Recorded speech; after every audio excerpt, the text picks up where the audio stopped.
but I can sort of like show you what it is that's going on inside me emotionally through music. And so he's got like these lovely ups and downs with this piece of music that make me think of sort of like, and you can see the pace of the music change as well, that make me think of like what his experience is emotionally with respect. Hello everyone and welcome back to my channel, Dr. Nick Analyses. Today, in some ways, we're going back to the beginning. You'll know that I stumbled across a YouTube channel by analysing a song called Hi Ren by an artist called Ren, who's gone on to become one of my favourite artists of all time. I think he's brilliant musically and with respect to cinematography, but also, and most importantly, with respect to the meaning of his lyrics. Ren has written a song called Mackay, which I believe is the last name of his friend Callum McKay, who lost his life a while back. Now, from reading the description, it seems as though his friend Callum lost his life shortly after his friend Joe, and so Ren would have lost two people that were close to him in quite quick succession, which must have been really hard for him to get his head around and process, as it would be for anyone. He says in the description that sometimes he struggles to find the words to talk about these things, but music offers him like this way of releasing this stuff from inside him. And I think that that's the beauty of music. That's what it does offer us sometimes, the ability to get the release that we need, that doesn't rely on us to talk to other people. I've never seen Ren do a song that didn't have a lot of meaning to it. And so I'm excited to see what he's got for us here.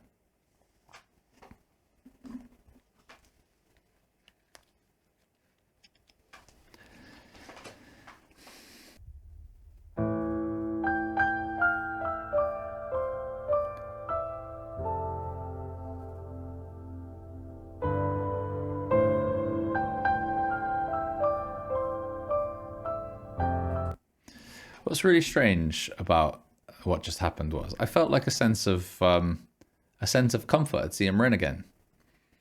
You know, I haven't done many reaction videos in the last 6 months, and you know, I haven't been spending a lot of time on YouTube and stuff, so I haven't really been keeping up with what's going on.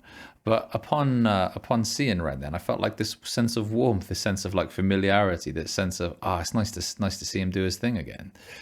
And here he is with some big old rocks behind him. I didn't know that Ren played piano or keyboard, so that's a nice thing for me to see. And he's just there in his grey jumper, and I'm assuming that the lyrics are going to be proper cool. But it is nice, isn't it? We grow fond of these people, and we get comfort from seeing them do their thing.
this is wild, really. Because obviously, right, so I'm an academic psychologist and I want to be analyzing things from a psychological point of view. And often, in order to do that, I need words. I need to rely on words, right? And so, bearing in mind, everything's blind that I do. So when I come to this, I have no idea really what I'm walking into. So I see a song by Ren called Mackay, and every other song that I've ever seen of Ren has involved words, articulate words, meaningful words. And yet, in this song, there are no words, which I find remarkable, right? For a couple of reasons. One is, it means that Ren is now, across genre, created a bit of basically classical music. So now we haven't got just someone who will play reggae or play rap music or sing more soulful songs or more pop songs or even more indie songs. Now we've got someone that has composed a piece of classical music, which just blows my mind really that he's got this. But two is the fact that he's chosen to do this without words when he's so good with words. It's like he's saying, I haven't got the words. I can't put words to this, but I can sort of like show you what it is that's going on inside me emotionally through music. And so he's got like these lovely ups and downs with this piece of music that make me think of sort of like, and you can see the pace of the music change as well, that make me think of like what his experience is emotionally with respect to this loss. This, like, there's a melancholic feel to it, there's a sadness and a regret that I'm getting from the music, in addition to like some of the lightness that probably speaks to some of the fond memories that he's got of his friend. It's really like an absolutely beautiful way of honoring his friend, but it's also a way of illustrating to us that sometimes there aren't words, but there are other ways to really, feel, to really sort of, get that release, to look at our pain and our suffering and not just run away from it. It really, really blows my mind that I'm watching this.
He's a good egg, Ren, isn't he? The fact that he seeks to honor those that have played a part in his journey. He doesn't forget stuff, right? He doesn't like use people to get to places and then forget about their input. Like, he really seeks to honor those people that are from his history. It's tragic that here he's honoring someone who's no longer with us. But like these losses, these early introductions to the nature of loss and suffering and how that is a part of life and how we make meaning and sense out of that have contributed to what Ren has gone on to be. These experiences, they've given him this depth and this ability to look at the human experience and to funnel that stuff into his music. And that's what he's done in that piece of work, right? He's like funneled his feelings. He's taken his feelings and he's thought, I can show you what I'm feeling through music. It was lovely to see Ren looking in good health, and it was lovely to see him play another instrument so well. you know, he really is super talented, and it's been lovely over the last sort of like 6 to 9 months just to see him sort of explode more, and to hold a position that I think he's worthy of, one of a good model for role model for people, and what, you know, he's in a position of influence to be able to get really important messages out to people, and so good on him, good on him. You know, lucky I feel lucky to have come across him 9 months ago, and I feel lucky to have been able to witness what he just did. You know, he took a cameraman and his keyboard up to some brilliant location, and that location would have been chosen purposefully, by the way to sort of like as a location that was worthy of honoring his friend, and he's just played a piano. He's just played the keyboard there. That's risky. All of his success has come from words. It's risky to do that, and yet he thought, this is the best way that I can show people my feelings and pay tribute to my friend. Great stuff, and I'm sure that I'll be reacting to plenty more of Ren in the future. Thanks for watching my video, and I'll see you next time. That was mad. That was because like there were no words. Way different. It was like there are no words. He's not singing. He's not singing. I know. So I was just like, oh god, but like it was still. It's funny, right? In that situation, a normal response would be, I'm gonna panic. I'm gonna be like, oh god, what can I say? But I didn't feel that at all. I just sort of like felt like sort of honored to witness it. Do you know what I mean? It was just, there was something really beautiful about it, about like this fella like putting his heart out there by playing these by playing this music in this way. He's taking the time to like compose all of that music, all with the memory of his friend and you know, his own feelings around that happening, and there's something beautiful about that, isn't there? And so I didn't feel panic about it, and words luckily came out of my mouth. and so yeah, it was it's good. He's really cool, that guy. It's one of those things where words are very set in a period of time. So how we talk, how we reflect on things, when it's done through the spoken word, it's often very representative of a time that the person lived in, period. Classical music transcends that. Yeah. It is, so it's a way for him to honor his friend. Oh, that's nice. Without having to time bound it, and it just be, let's keep it simple, let's keep it classical, and do it that way. And then that way, then it doesn't matter. You can always look back at himself, sit in a room and not be judged by his own words, by the emotion he felt at the time. I wonder if he was thinking that. I wonder if he was thinking, you know, because like you said, you can't. Songs come and go, but classical music doesn't seem to come and go. Very. It just seems to sort of like, so there was almost like he was almost like giving it immortality to his friend. Do you know what I mean? By doing that, that's a brilliant thing that you've caught there. A brilliant bit of analysis. It's the only thing that I think back cinematography wise, and I look back at it, and I was just like, there's not going to be an instance with this where you don't look at this in 10 to 15 years time, and don't feel like it's now. Yeah. And his friend is always going to be like that for him. It's always going to be, I remember now. Yeah, I remember you as the now of then. Yeah. Do you know what I mean? As the now of 15 years ago, or however long it was ago, you know? And sometimes you can't, and you say things in not so much the heat of the moment, but there are times where you say things and then you look back and you go, I could have said that different because that's not really how I felt, or I could have said it a better way. Yeah. And you don't want to look back and go, I created a video, but what I wanted to say was this. And then that video becomes regret. But with this, there's nothing. It's just, this is how I felt at the time. And I'm just going to let it breathe. Yeah. Oh, it's lovely. It's lovely. I'm glad you had that. And of course, like you're not hearing the sounds and stuff either, right? So you've just got like you can hear a little bit through it. Yeah, and it's like what I noticed was, it's like he was on a Steadicam, which is a very floaty device, and it's not like a normal mechanical gimbal which can make the feel Yeah. robotic, Yeah. but it allows the It was operator intimate. Yeah. to be precision but floaty as well. Yeah. Allow it to just allow it to release a bit so that you can Yeah. see a little bit of the natural sway. Yeah.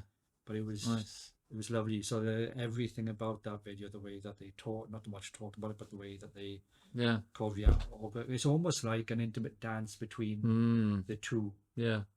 Yeah. And he probably said, I'm not going to tell you what I'm going to Yeah. do. Just do it. Come here with your steady cam. Yeah. We're going up here. Yeah. Because there was times where the beat got faster Yeah. and you could see the camera operator going, oh, I need to be in on this. Yeah. Yeah. Yeah. Yeah. And coming round. Yeah. So it was almost like, The dance. this is what I'm feeling right now. Yeah.